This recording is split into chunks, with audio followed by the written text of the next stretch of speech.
Hello friends, welcome to your channel. First of all যারা select হয়েছো তাদেরকে congratulation, আর যারা সিলেক্ট হওনি তারা মন খারাপ করো না। আমি কয়েকটা জিনিস যেগুলো যে জিনিস কটা তোমাদের সঙ্গে কথা বলে, অনেকের সঙ্গেই কথা হলো ফোনে, অনেকেই টেক্সট করেছো, অনেকে তোমাদের কেউ সিলেক্ট হয়েছো তুমি তার জন্য খুশি হয়েছো, কেউ সিলেক্ট হওনি বলে দুঃখ পেয়েছো, কেউ সিলেক্ট হওয়ার পরও খুশি হয়নি। কেন সেই জিনিসগুলো আমরা কিন্তু আলোচনা করে নেবো প্রত্যেকটা। হ্যাঁ, প্রথম থেকে লাস্ট পর্যন্ত ভিডিও দেখো। যারা সিলেক্ট হয়েছো তারাও, যারা সিলেক্ট হওনি তারাও, সকলের জন্য কিন্তু ইউজফুল হবে। যেগুলো আমি প্রত্যেকের সঙ্গে কথা বলে যে জিনিসটা ঠিক করলাম, যেটা আমার দিক থেকে মনে হয়েছে, সেই জিনিসটা তোমাদের একটু জানা দরকার। ফার্স্ট অফ অল যারা সিলেক্ট হয়েছো, সিলেক্টেড ক্যান্ডিডেটের জন্য দেখো, সিলেক্টেড ক্যান্ডিডেট WBPSC জেই ইলেকট্রিক্যাল, জেই মেকানিক্যাল আর WBPSC জেই সিভিল, তিনটে আলাদা গ্রুপ করা আছে। যারা সিলেক্টেড হয়েছো, যারা সিলেক্ট হয়েছো তারাই ওখানে ঢুকবে। তাহলে গ্রুপটা কি, তোমাদের নিজের প্রবলেম নিজেই সলভ করতে পারবে। এই জিনিসটা ইলেকট্রিক্যাল আর মেকানিক্যাল কিন্তু সেই জিনিসটা করছে। সিভিলরাও যারা selected candidate, only selected candidate, ওই গ্রুপে তোমরা জয়েন। ইলেকট্রিক্যাল আর মেকানিক্যালের যে গ্রুপটা করা আছে সেখানে অনলি সিলেক্টেড ক্যান্ডিডেটরা আছে। সিভিলেরও যে গ্রুপটা থাকবে অনলি সিলেক্টেড ক্যান্ডিডেট, সেখানে জয়েন করতে পারা। এখন আসি হাই কাট অফ।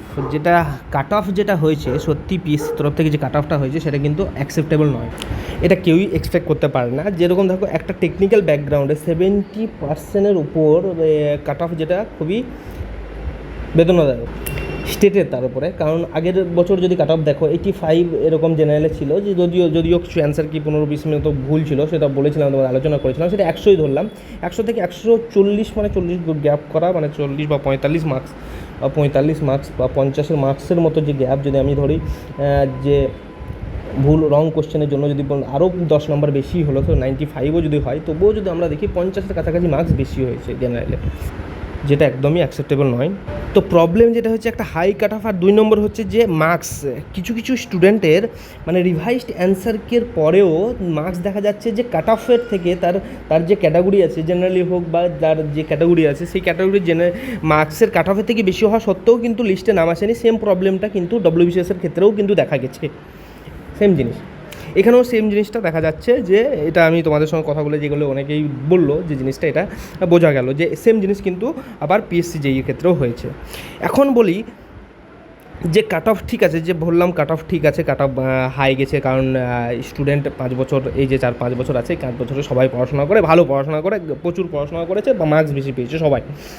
আর 2 নম্বর হচ্ছে যে একটা স্টুডেন্ট আগের কি 3000 স্টুডেন্ট ডেকেছিলো, সেখানে 2000 স্টুডেন্ট ডেকেছে, তো কাট অফ একটু হাই গেছে, সেটা যেতে পারে। কিন্তু এত বেশি যাওয়ার মনে হয় না যে এত বেশি যাওয়ার আছে, যেটা আমার দিক থেকে মনে হয়েছে। এটা কখনোই নয়। কেউ কোনো দিন কোনো স্টুডেন্ট, মানে কোনো স্যার বা তোমাদের কোনো ইউটিউবারে হয়তো কোনো দিনই কল্পনা করতে পারেনি যে সিভিলের কাট অফ এত যেতে পারে। অথচ আগের বছর 650 ভ্যাকেন্সির থেকেও এবার 850 ভ্যাকেন্সি আছে, তবুও কেন? তো ঠিক আছে, যদি মানলাম যে সব স্টুডেন্টই ভালোভাবে পড়াশোনা করছে, পিএসসির তরফ থেকে কোনো খামতি ছিল না, বা পিএসসি কোনো জিনিস ভুলভাবে করেনি, তাহলে ইন্ডিভিজুয়াল মার্কসটা পাবলিশ করে দিক। কারণ এই জিনিসটা কি, তোমাদের যেটা পিএসসি অভিযানে যখন গেছিলো, পিএসসি অভিযানে গিয়ে বলেছিল যে ইন্ডিভিজুয়াল মার্কসটা কেন দেওয়া হচ্ছে না। কেউ যদি মার্কস নিজে জেনে যায়, তো যারা বোর্ডে যারা থাকবে, বা সে ইন্টারভিউটাকে ম্যানিপুলেশন করতে পারে। তো কেউ যদি মার্কস জানে বা না জানে, ইন্টারভিউ লিস্টে যখন সে চলে আসবে, সে যদি মার্কস জানে আর না জানে, সে তো তখনও ম্যানিপুলেশন করতে পারে না। ইন্টারভিউ বোর্ডে যেনাদেরকে ওনারা নিয়ে আসবেন, তাদেরকে ম্যানিপুলেশন করার মতো ক্ষমতা যদি থাকে স্টুডেন্টদের, তো তখনও করতে পারে। তো সেটা তো আটকানোর দায়িত্ব তো পিএসসির, যে কাদেরকে নিয়ে আসবে, কোন টিচারদেরকে নিয়ে আসবে, কাদেরকে ইন্টারভিউয়ার নিয়ে আসবে, তাদের সঙ্গে যে স্টুডেন্ট ম্যানিপুলেশন না করতে পারে, তার জন্য দায়িত্ব তো পিএসসির না। সেটা ইন্ডিভিজুয়াল মার্কস কী দোষ করলো? কেন ইন্ডিভিজুয়াল মার্কসটা সবার চোখ থেকে দূরে রাখা হয়েছে? আমরা এক্সাম দিয়েছি, তো আমাদের ইন্ডিভিজুয়াল মার্কসটা দরকার। ঠিক আছে, আমি শর্ট লিস্টেড হলাম না, আমি মানলাম শর্ট লিস্টেড হলাম না, কারণ আমার থেকে আরও ভালো স্টুডেন্ট আছে যারা আমার থেকে বেশি মার্কস পেয়েছে। তো আমি কত পেয়েছি সেটা জানার অধিকার তো আমার আছে। যতজন স্টুডেন্ট পরীক্ষা দিয়েছিল, জানি যে তোমার WBCS-এর যখন তোমরা যদি দেখে গেলো প্রিভিয়াস ইয়ারের WBCS-এর কথা যদি বলে থাকি, WBCS প্রিভিয়াস ইয়ারে যদি আমরা দেখি, তো প্রত্যেকের ইন্ডিভিজুয়াল মার্কস কিন্তু দিয়েছিল। যতজন প্রিলিম দিয়েছিল, জানো যে WBCS সব থেকে বেশি স্টুডেন্ট দেয়, প্রায় 2 থেকে 3 লাখ স্টুডেন্ট তখন WBCS-এর প্রিলিম দিয়েছিল। প্রত্যেকের ইন্ডিভিজুয়াল মার্কস বার করা সম্ভব হয়েছিল। তবে কেন পিএসসি জেইর বার করবে না? পিএসসি জেই তো লাখখানিক স্টুডেন্টও হবে না, তাহলে কেন বার করবে না? এই জিনিসটা নিয়ে আমাদের ভাবা দরকার। দেখো প্রত্যেকটা স্টুডেন্টের মধ্যে এখন এই জিনিসটা এসছে যে পিএসসি ঠিকভাবে রিক্রুট করছে না, পিএসসির মধ্যে কিছু ঘাপলা আছে বা পিএসসির মধ্যে কিছু প্রবলেম আছে, সেই জিনিসটা প্রত্যেকের মাথায় আসছে না। তো সেটাকে ক্লিয়ার করার দায়িত্ব তো পিএসসিরই। যে প্রত্যেকে, যদি আমি পরীক্ষা দিয়েছি, আমার ইন্ডিভিজুয়াল মার্কস কত আছে সেই জিনিসটা আমি জেনে গেলাম, জেনে গেলাম। আরও যে আমার সাথে যে আমার বন্ধুরা পরীক্ষা দিয়েছে সকলের ইন্ডিভিজুয়াল মার্কস দিয়ে দিলে এখান থেকে ক্লিয়ার হলো কি যে এই জিনিসটা যে এতজন আমার থেকে বেশি পেয়েছে, তা সেখানে আমরা ক্লিয়ার পাচ্ছি। অথচ আমি ক্যালকুলেট করে দেখছি যে আমার মার্কস আমার বেশি আসছে, অথচ আমার লিস্টের মধ্যে নেই, সেটা তো আরও বেদনাদায়ক না?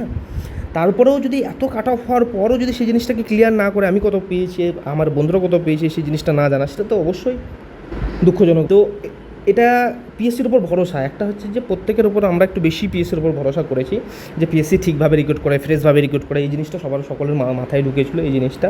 তো এই জিনিসের সদ্ব্যবহার হয়তো যদি সেটাকে আটকানোর দায়িত্বও কিন্তু আমাদের, ঠিক?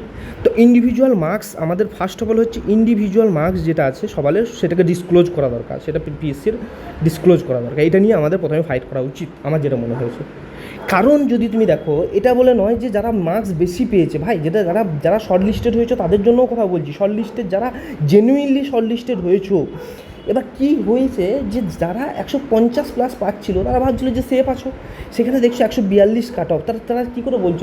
সেখানে তোমাদের ইন্টারভিউ আছে, সেখানে কীভাবে তুমি সেফ বলছো? কারণ তুমিও আনসেফ হয়ে যাচ্ছ এত মার্কস পাওয়ার পরও। তাহলে এত মার্কস পেলো কতজন? সেই জিনিসটাকে আমাকে ক্লিয়ার করুক পিএসসি। আমি কম পেয়েছি, ঠিক আছে, আমি কম পেয়েছি, আমার লিস্টে নাম নেই, তো যারা বেশি পেলো তারা আমাকে ডিসক্লোজ করো, এটা হচ্ছে আমার কথা। বোঝা গেল? সেটা হচ্ছে আমার প্রত্যেকটা স্টুডেন্টের যেটা হয়েছে এই জিনিসটার কথা।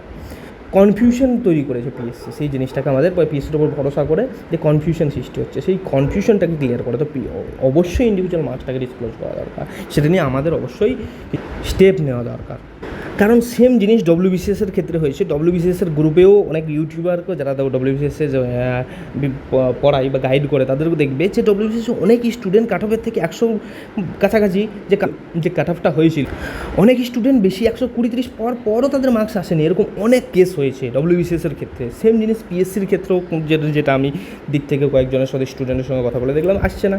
তো এই জিনিসটা কেন কনফিউশন থাকে? কনফিউশন ক্লিয়ার করার জন্য আমাদের অবশ্যই ইন্ডিভিজুয়াল মার্কসটা বার করার জন্য আমাদের কিছু স্টেপ নিতে হয়। তার জন্য যদি বলো, আমরা একটা ডব্লিউবিসিএসের বা ডব্লিউবিপিএসসি জেই ইন্ডিভিজুয়াল মার্কস ডিসক্লোর জন্য একটা আমি হোয়াটসঅ্যাপ গ্রুপ তৈরি করছি, লিঙ্কটা তোমার ডেসক্রিপশানে দিয়ে দেবো। যেরকমভাবে সিলেক্টেড ক্যান্ডিডেট আছে সেখানে কী করে দেবো, সেই জায়গাটাতে কী করছি যে ফাইট ফর ইন্ডিভিজুয়াল মার্কস, ঠিক আছে? এটা শুধুমাত্র যারা সিলেক্টেড হয়নি তাদের জন্য জানা, যারা সিলেক্টেড হয়েছে সেম জিনিস তাদের জন্য। কী করছে ডব্লিউবিসিএস? একটু চালাকি করেছে ডব্লিউবিসিএসের ক্ষেত্রে। ডব্লিউবিসিএসের প্রিলিমের রেজাল্ট বার করেছে, আর তার মধ্যে যে মেন্স, তার যে গ্যাপ থাকে মিনিমাম 3 মান্থ, সেই গ্যাপ দেয়নি। জাস্ট কি ডব্লিউবিসিএসের রেজাল্ট বার করার পর উইথিন 1 মান্থের মধ্যে মেন্স এক্সাম দিয়েছে। তো স্টুডেন্টরা কী করবে? ইন্ডিভিজুয়াল মার্কসের জন্য খাটবে না তারা মেন্সের জন্য পড়াশোনা করবে? সেম ট্রিক এখানেও লাগাচ্ছে, 1 মাসের মধ্যে গ্যাপ দিয়ে তোমাদেরও কিন্তু ইন্টারভিউ নিচ্ছে। তো সেই জিনিসটা যাতে ক্লিয়ার করুক আমাদের পিএসসি, যেটাই হোক সেই জিনিসটা যাতে ক্লিয়ার করি। স্টুডেন্টদের অনেকেরই সত্যিই প্যাথেটিক লাগছে তোমাদের কথা শুনে, অনেকের সঙ্গে কথা বলে দেখলাম যে এরকমভাবে এটা কিন্তু অ্যাকসেপ্টেবল নয়, আমাদেরকে এই জিনিসটা নিয়ে ফাটতে হবে। তার জন্য আমার যেটা মনে হলো যে একটা হোয়াটসঅ্যাপ গ্রুপে আমরা একটু আলোচনা করে নিতে পারি। এরপরেও যদি তোমাদের দিক থেকে কিছু ভিউ থাকে সেই জিনিসটা অবশ্যই বলবে। আর সিভিল ইঞ্জিনিয়ারিংয়ের যে তোমার রেজাল্টটা এসছে সেটা আমি অ্যানালাইসিস ভিডিও খুব তাড়াতাড়ি নিয়ে আসবো, এটা খুব দরকার ছিল তোমাদের মেন্টালি পিসের জন্য। তো এই ভিডিওটা আমার এখনকার মতো ফার্স্ট ভিডিওটা থাকলো। তারপর আমরা রেজাল্ট অ্যানালাইসিস করবো। নেক্সট যেটা করবো যে তোমরা যারা সিলেক্টেড হওনি তাদের নেক্সট স্টেপ কী নেওয়া দরকার বা নেক্সট এক্সাম কোনটা বা কী নেওয়া দরকার সেটা নিয়ে আমি একটু আলোচনা করবো। ভাই, একটু পিসফুলি তোমরা একটু মাইন্ডটাকে শান্ত রাখো। নিশ্চয়ই একটা অপরচুনিটি আছে, এখনও অপরচুনিটি আছে, এরকম নয় যে একটা অপরচুনিটি শেষ হয়ে গেলে আসবে না।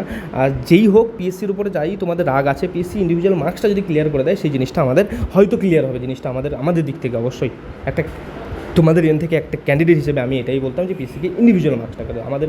আর প্রিভিয়াস যদি 17 বলি এরকম কেস কিন্তু আমরা এক্সপেক্ট করিনি। তোমরা নিজেই দেখেছো কাট অফ হিসাবে এরকম কিন্তু মানে এই যে কাট অফ আর ওই কাট অফের মধ্যে অনেকটাই ডিফারেন্স হয়ে গেছে, যেটা খুব জেনুইনলি এটা হওয়ার কথা নয়, যেটা আমার দিক থেকে মনে হয়েছে। চলো, সবাই সুস্থ থাকো, ভালো থাকো। ভিডিও ভালো লাগলে লাইক করো, আর ভিডিওটা অন্তত ভালো লাইক করো আর না করো অন্তত শেয়ার করো। অনেকেই কনফিউশন আছে এই জিনিসগুলো, সবাই একজোট হয় একটা জায়গায়, একটা ছাতার তলায় আমরা আসি, ঠিক আছে? আছি, প্রথম থেকেই ছিলাম, এখনও থাকবো তোমাদের সঙ্গে। তো আমরা চেষ্টা করবো আমরা একজোট হয়ে এগিয়ে যাওয়া, যে পিএসসির কাছ থেকে জিনিসটা আমরা নিয়ে আসা। চলো সবাই সুস্থ থাকো, ভালো থাকো, একটু শান্ত থাকো।